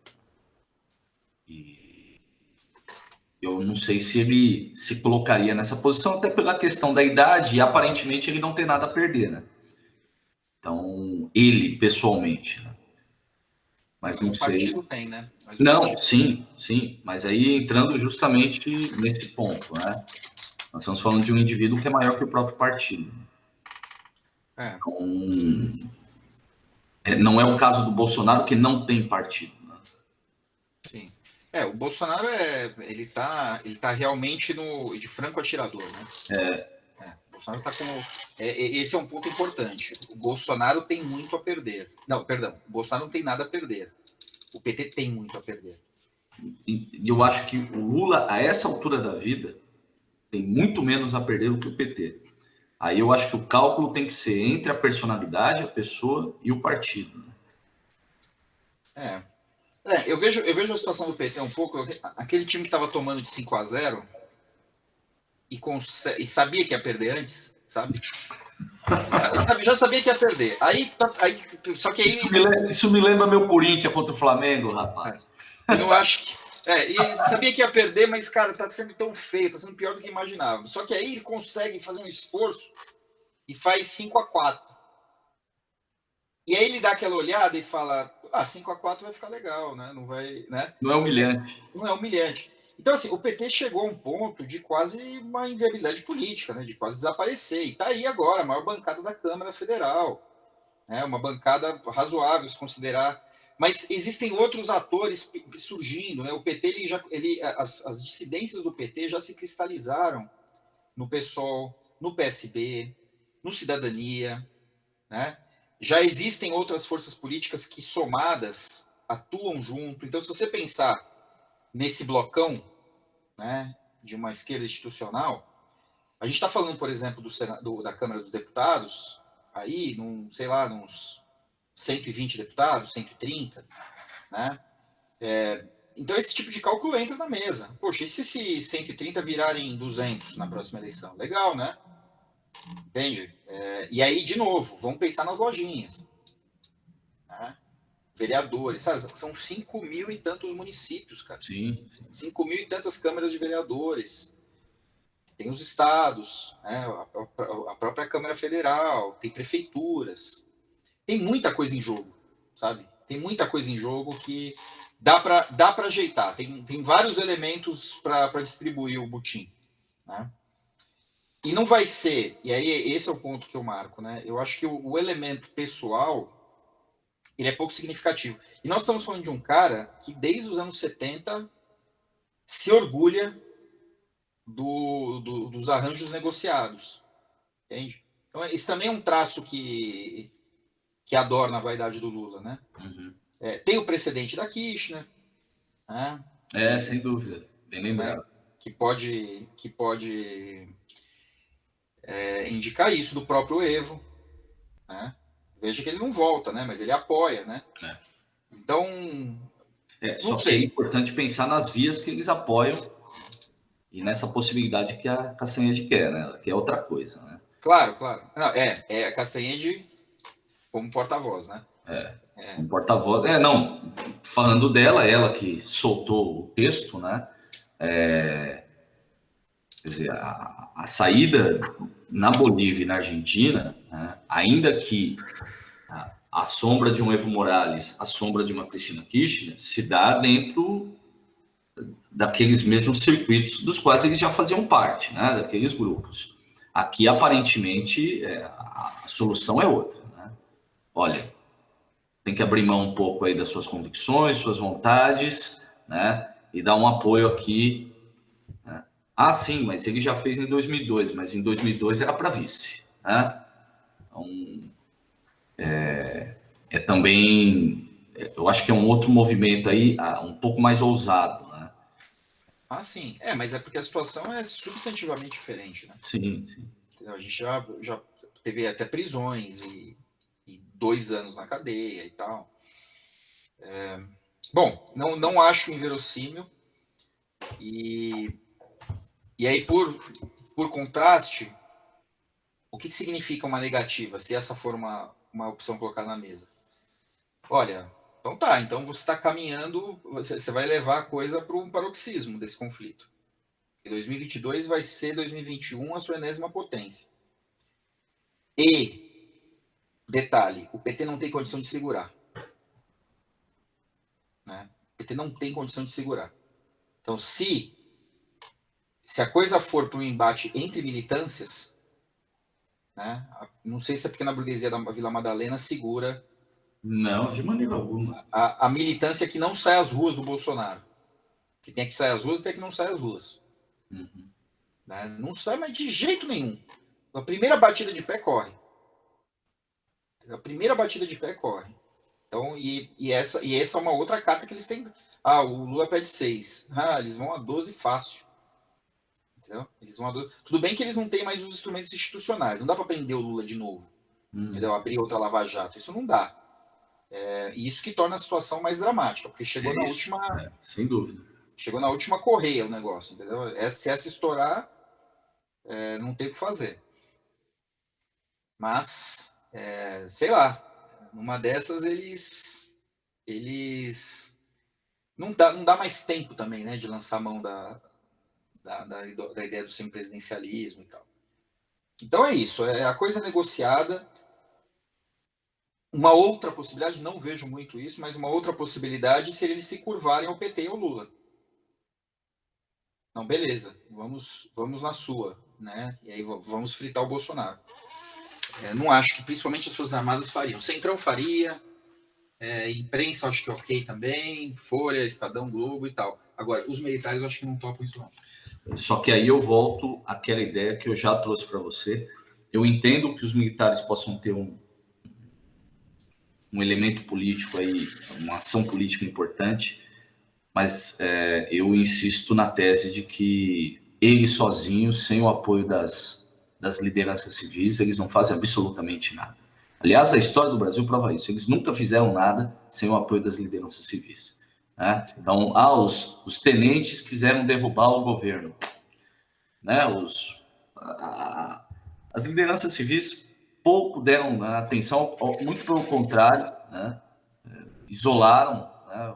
Botaram os caras para fora, e o que foi determinante para que os tenentes chegassem ao poder foi justamente o rompimento das lideranças, né, civis lá no contexto do início, do final dos anos 20, né, início dos anos 30, com o apoio do Vargas, né, que emplacou aquele discurso, né, encampou aquele discurso autoritário, né, que trouxe os militares, né, foi um apoio importante, mas ali você tem uma conjunção de duas parcelas importantes, tal qual 64, como também foi em 1889. Eu acho que pensar que os militares podem simplesmente bater o pé e falar, ó, não vai ser do jeito que vocês querem, eu acho que aí você tem um elemento das elites políticas, né, materializadas aí nesses cargos institucionais, que eles vão olhar e falar, quem disse que vocês apitam alguma coisa? Eu acho que a coisa é um pouco por aí. Você precisa, mesmo que for para botar, né, milico na rua, você precisa de alguma maneira ter um sustentáculo dessas elites. Não estou descartando que eles tenham posições aqui e ali, mas eu acho que não há da maneira como eu vejo as coisas, e aí você tocou num ponto, o Centrão talvez toparia, esse aqui. Eu acho que a classe política, ela tende muito mais a sentar para negociar com Lula e o PT do que propriamente encampar um ato de força dos militares por aversão única e exclusivamente ao Lula. Uhum. Então, mas veja, mas eu concordo. Não, esse ponto é fundamental, eu concordo. Mas aí vamos só pontuar o seguinte: entre essas elites civis, eu não vejo que o PT está presente. Não. Mas eu acho que é um ponto, uma via de diálogo interessante. Sim, não, então, mas pensando assim, então no final das contas esses caras precisam chancelar. Bom, primeiro que o PT não está no comitê central dessas elites civis, né? Quem que está nisso? Lira está, Calheiros está, Ciro Nogueira está, esse povo está. Né? Todos que eram da base do governo PT, lá do período Lula. Ok, né? Maia, né? Provavelmente, tal. A questão toda é a seguinte: é verdade que os militares não conseguem se sustentar sozinhos, mas eles podem colocar também a situação no impasse. Né? Olha, é verdade que sem vocês, sem as elites civis, nós não conseguimos bancar. Mas nós conseguimos também mobilizar vocês. Né? Nós conseguimos... Se eles resolvem embarcar na do Bolsonaro definitivamente, né, eles criam uma confusão inimaginável, que dura no mínimo 5 anos. No mínimo. Não, sem dúvida. Conflito civil. Então, ok, não vamos por esse caminho. E aí, se os caras colocarem a condição, ele não, né? Lula não, Ciro Nogueira, Maia, quem era o presidente do Senado no impeachment da Dilma? Agora o Calheiros, eu não lembro. Renan Calheiros, né? Calheiros, né? Renan Calheiros. Então, se eles colocarem na mesa que vai ser... Quem que era o presidente do processo do impeachment, o presidente do STF? Lewandowski. Entende? Esse ponto que eu gostaria de trazer. Eu concordo totalmente com você. Mas, para mim, são forças que estão amarradas. Se os militares eles têm poder de veto, entende? Sabe poder de veto? Fala assim, olha, ele de segurança. Ele não. Né? Ele vice eu aceito, ele senador eu aceito, ele morto eu aceito, ele presidente eu não aceito. Tá? Dá o jeito de vocês. Façam o que vocês quiserem, mas esse cara, de novo, não, porque ele vai desmoralizar toda a construção que nós fizemos até aqui. Né? E aí a condução vai ficar muito difícil. Eu acho que o recado é um pouco nessa direção. Né? E aí, sem dúvida, aí as elites civis vão ter que rebolar para desenhar um outro caminho.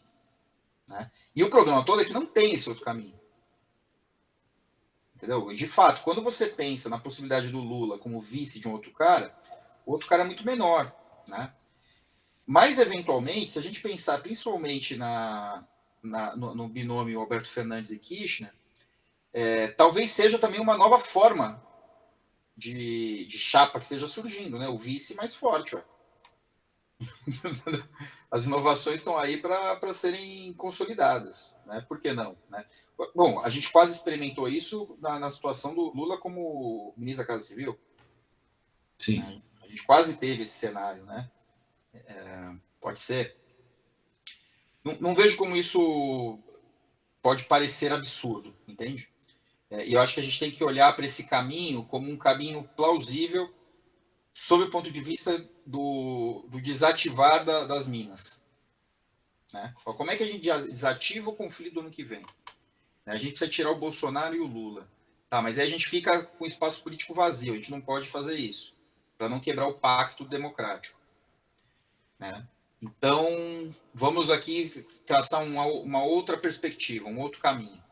Né? Negocia com o Bolsonaro ali uma saída honrosa, fica com o dinheiro das rachadinhas suas aí, dá um tempo, vai lá comer churrasco em Angra, volta lá para o seu esquema. E Lula, senta aqui. Agora, os adultos na sala. Né?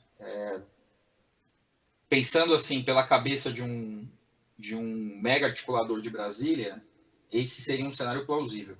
Se a hipótese Lula estiver vetada. Agora, se não tiver, se a postura dos militares for, olha, Bolsonaro não dá mais, e quem ganhar vai compor conosco, e de fato vai, porque já tem notícia que o Lula está mandando emissários para os militares, mandou lá o Nelson Jobim conversar e tal. Se os caras aceitarem conversar, beleza. Mas aí tem que considerar uma coisa. O Lula ganhar, e a Castanhede fala isso também, se não me engano, no artigo, e ela tem razão nesse sentido, ou os porta-vozes, né? O Lula ganhar parece algo possível. Agora, governar... Então, a gente já passou por essa experiência, né? Quer dizer, aí, ela, na verdade, eu acho que essa fala está mais como bravata. E é a bravata que o Aécio fez para Dilma. É uma ameaça. Eu não vejo isso como uma análise. Ela está ameaçando o Lula. Sim. Entendeu? E ela não... Ela pode não declarar, né? Mas eu tenho certeza que ela votou 17 duas vezes. Né? Claro. Mas ameaça do quê? Ó, polícias militares, caminhoneiros, você vai viver sob pressão. Entendeu? Não acha que você vai pegar o Brasil que você pegou em 2003, não. Entendeu? Aquele consenso, aquela esperança, sabe? Você vai pegar um país fervendo. Né? Você quer isso? E aí, concordo com você, é ameaça. Eu acho que está difícil um pouco prever, né? Eu acho que até mesmo as análises que essa base, cuja Castanhede é porta-voz, fala, essa base talvez também não tenha a exata noção do que pode acontecer, né? A mobilização das forças sociais, né, ocorreu num determinado sentido a partir de 2013, mas não quer dizer que, dadas as circunstâncias hoje, ela vai se encaminhar da mesma maneira. E aí você negligencia também aquilo que você falou muito bem, que é a capacidade histórica do Lula de sentar na mesa e negociar com todas as forças. Uhum. Então, eu acho que existe um temor de fato, uma aversão, né, esse ódio a essa figura, né, a despeito de tudo quanto eles ganharam, né, durante o período de 2002, 2010, até além. Mas eu tenho minhas dúvidas. Bom, eu já expressei isso com relação à possibilidade de terceira via. Acho que ela inexiste, né? Tanto quanto acho que a cabeça do Lula, ou do PT, eles têm claro de que eles serão cabeça de chapa e estão tentando justamente trazer essas forças para fazer uma composição que torne não apenas viável a sua candidatura, quanto a sua vitória e, evidentemente, o seu governo. Né? Então, pensando aí não apenas no ganho da eleição, mas também na viabilidade de um governo futuro. Agora, concordo com você, e a gente já falou sobre isso, que provavelmente isso seja para um primeiro mandato, se muito, né? Não seja uma ascensão do Lula para longo prazo, né? Tem a questão da idade, né? E talvez justamente por força dessas composições, né, a necessidade de que ele vislumbre, olha, em algum momento, né, a gente vai voltar e você vai ter que estar, você pode estar com a gente ou não, né? E aí acho que todos esses ganhos que você citou, né, de uma maior participação dentro do parlamento, né, de uma força maior para governos estaduais, prefeituras, eu acho que tudo isso aí entra na conta. Mas não sei, eu acho que o cenário ele ainda não admite, né, até alguns podcasts atrás, né, logo que o Lula foi solto e alguns movimentos que estavam correndo, havia uma aposta aí que, né, a gente até brincou, né, você comentou, do Bonner recebendo, né, o Lula no Jornal Nacional. Né? Eu acho que essa é ainda a possibilidade mais tangível, né? Mas, obviamente, não dá para descartar qualquer outra, mas que envolva o PT diretamente com uma força grande, não um subalterno. Mas não sei, são especulações, conjecturas. Né? Eu acho que isso mudou um pouco. Eu acho que eu acho que o fator militar, de fato, desequilibra tudo. Eu acho que assim, a hegemonia, de fato, eu entendia que naquele momento, né, talvez até 2 meses atrás, essa era uma hipótese bem recebida, né, dentro da hegemonia política e midiática e tal. Mas agora eu acho que a coisa já se canalizou para a terceira via. Né? Então, se a gente pensar aí no Estadão, na Folha, não sei o que e tal, a coisa já se orientou para lá. E o PT, de fato, continua batendo, sustentando essa possibilidade. Né? Se a gente escuta o Haddad falando e tal, né? Mas o PT está escanteado nesse momento. O PT está totalmente escanteado. Se a gente pensar, por exemplo, na CPI, quem lidera a CPI? Né? O PT é uma força acessória ali. Tem o Humberto Costa e o Rogério Carvalho, né? Mas quem não está na presidência, não está na vice-presidência, não está na relatoria. Os principais quadros da CPI, quem são? Né? Os caras do Cidadania, MDB, entendeu? Simone Tebet. Tem até, olha só como é que essa terceira via está se desenhando. Né? Tem uma figura lá que é uma figura auxiliar, mas que tem ali uma certa reputação, que é a... Como é o nome dela? Eu confundo o nome dela com a urbanista lá, com a Raquel Roni, que é... Não sei o que, Tronic, o nome dela. Não lembro o primeiro nome da mulher. Não é Raquel. Bom, não importa. Essa mulher é do PSL. Essa mulher é do PSL, lá do Mato Grosso. É uma espécie de, sei lá, de Joyce Hasselman. Né? Tá ali porque era do grupo do General Olimpo. Entendeu? Tretou com o Flávio e aí se afastou do bolsonarismo e agora está na terceira via, que é onde está o MBL hoje, que é onde está boa parte do PSL. Né? Então, eu acho que a coisa, assim, a terceira via, sob o ponto de vista da sua hierarquia e do seu discurso, da sua perspectiva, ela já se organizou. Entendeu? E ela tem uma aderência, melhor dizendo, mais facilitada em relação aos militares. Né? E o PT é um elemento meio heterogêneo, se for na cabeça de chapa. Entendeu?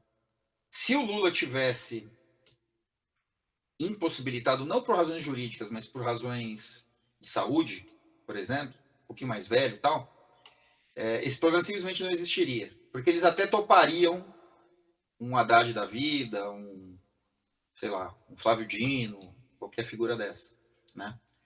Mas existe ali um impeditivo, pensando nessa história recente, dos militares com o Lula especificamente. Então, eles desgastaram demais a relação para conseguir dar um passo de conciliação que significasse uma subordinação formal, sabe? O cara vai voltar a ser comandante em chefe das Forças Armadas. Não, isso aí não dá. Entendeu? Isso aí nós não vamos admitir. Essa trucada a gente dá. Vamos ver. vamos ver os próximos capítulos aí, né? Mas eu acho que a coisa um pouco está desenhada nesses termos, né? Acho que é cedo para bater o martelo, e o que a gente faz aqui diante da análise é justamente tentar conjecturar algumas coisas, mas ainda assim são conjecturas, né? A gente não escapa a isso. Bom, camarada, acho que é isso, né? Acho que por hora trouxemos muitos elementos aí passíveis, né, de análise, coisas que, aliás, a gente vem conversando já há um tempo e estão presentes nos últimos podcasts. O tensionamento das questões políticas e sociais, evidentemente, vão trazer novos fatos para esse embate, né? E esperamos aí para novos encontros, né, uma maior lucidez aí para pensar toda essa questão. E vamos observando como as coisas se desenham aí para 2022. Uma última palavra? Pessoal, eu queria fazer um adendo, considerando que nós gravamos esse podcast no dia 12, na quinta-feira, e no dia seguinte, dia 13, houve a prisão do Roberto Jefferson, hoje um alinhado de primeira hora do bolsonarismo, e eu acho que isso é importante para a reflexão que nós elaboramos, né, nesse podcast. Sobretudo, para pensarmos se Jair Bolsonaro tem garrafa para vender mesmo, né, nessa sua movimentação golpista. Como nós já destacamos diversas vezes aqui no coletivo, esse ímpeto golpista já era uma intenção antiga, é a sua forma política fundamental, são suas intenções mais antigas, do ponto de vista de como ele enxerga, né, o jogo institucional, etc. E aí, também, como nós indicamos desde março do ano passado, ele iniciou movimentações nesse sentido, né, saiu do plano da intenção e começou a esboçar, enfim, tensionar, agir propriamente, e só não fez porque não teve condições. Mas a pergunta agora é: Bolsonaro tem garrafa para vender, para levar isso adiante? Eu acho que esse evento coloca as coisas num nível de tensão suficiente para que ou ele avance ou ele deixe claro a todos de que ele realmente não tem força, realmente ele não tem potencial militar, político, etc., para levar efeito esse movimento golpista. E aí nós temos alguns elementos importantes. O primeiro deles é o seu silêncio por 24 horas. Né? Em outras situações, por exemplo, como aquela ação da Polícia Federal no ano passado, em 2020, sobre alguns de seus apoiadores, ele vociferou pouquíssimo tempo depois, ali no cercadinho, a tal do acabou porra, não sei o que, isso foi logo no mesmo dia, né? Dessa vez não, dessa vez ele ficou em silêncio por quase 24 horas, e quando se manifestou pelo Twitter. Isso indica eu não diria uma surpresa, porque ele já sabia que isso ia acontecer. Haja vista que o Alexandre de Moraes notificou a PGR, e ao notificar a PGR, naturalmente, que o Augusto Aras comunicou ao Palácio do Planalto. Então eles já sabiam que essa movimentação aconteceria, conhecem o Alexandre de Moraes, deixaram correr a revelia, então é óbvio que a prisão iria acontecer. Talvez eles possam ter duvidado, né? Será que ele vai fazer mesmo ou não, né? De qualquer maneira, não dá para dizer que foi uma surpresa. Então, esse lapso de tempo de 24 horas indica pelo menos uma falta de estratégia, né? Uma falta de resposta pensada, né? O que significa dizer que o Planalto está agindo improviso. Eles não estão se antecipando sequer aos movimentos não anunciados, quanto mais aos movimentos.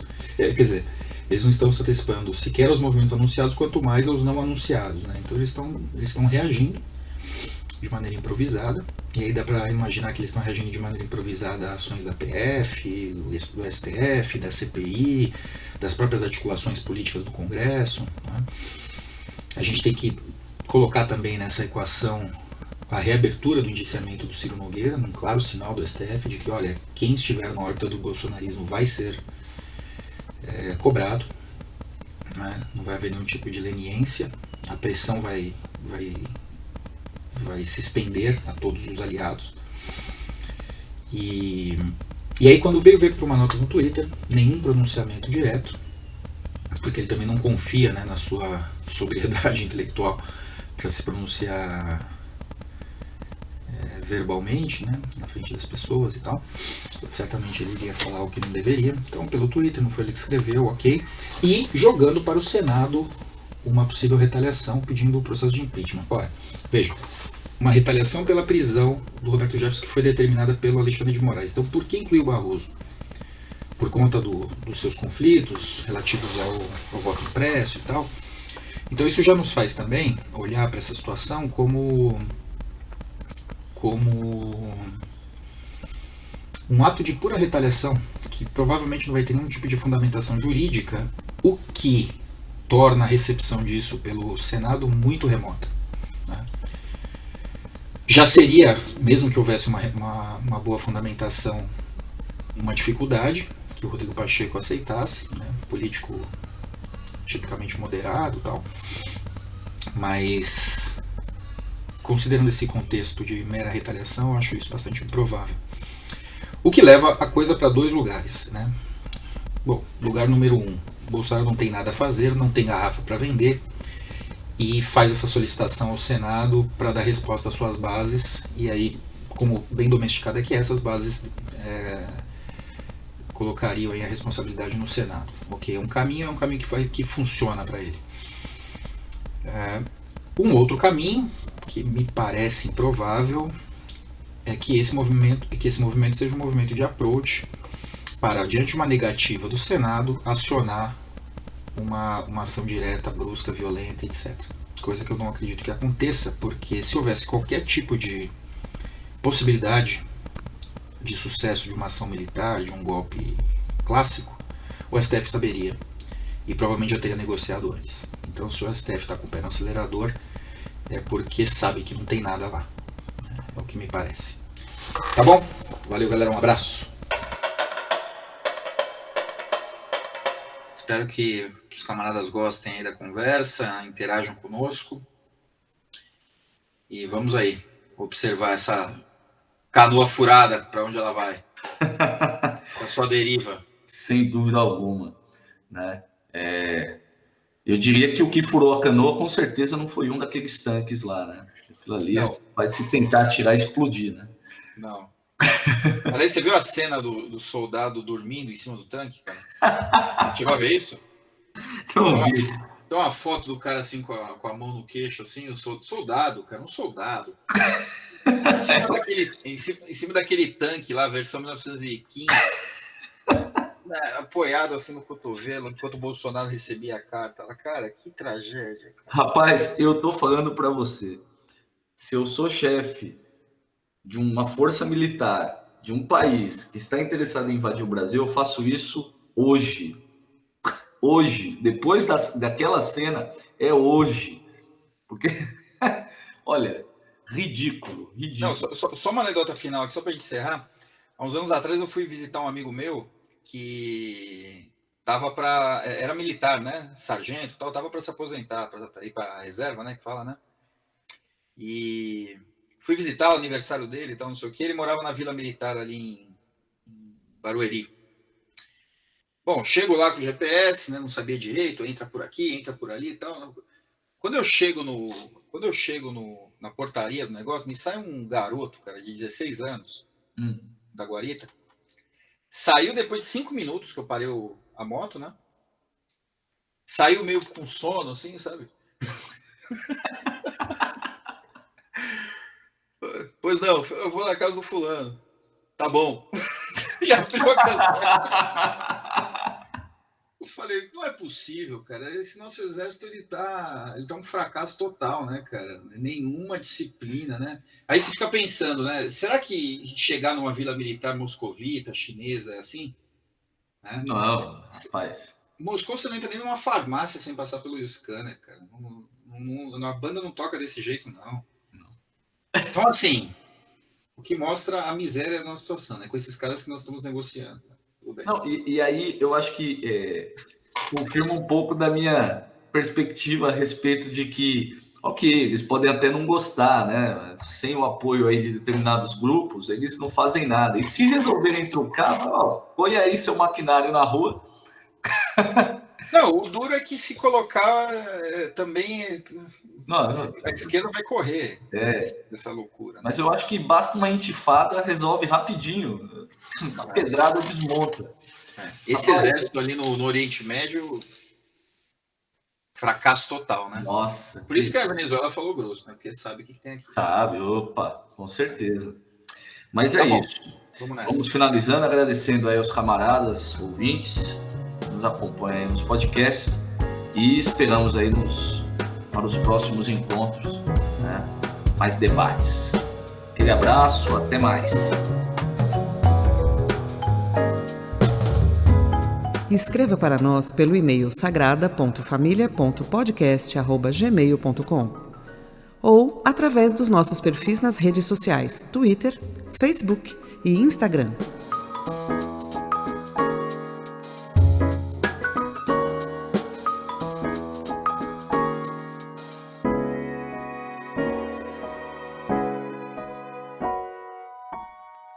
Sagrada Família, podcast.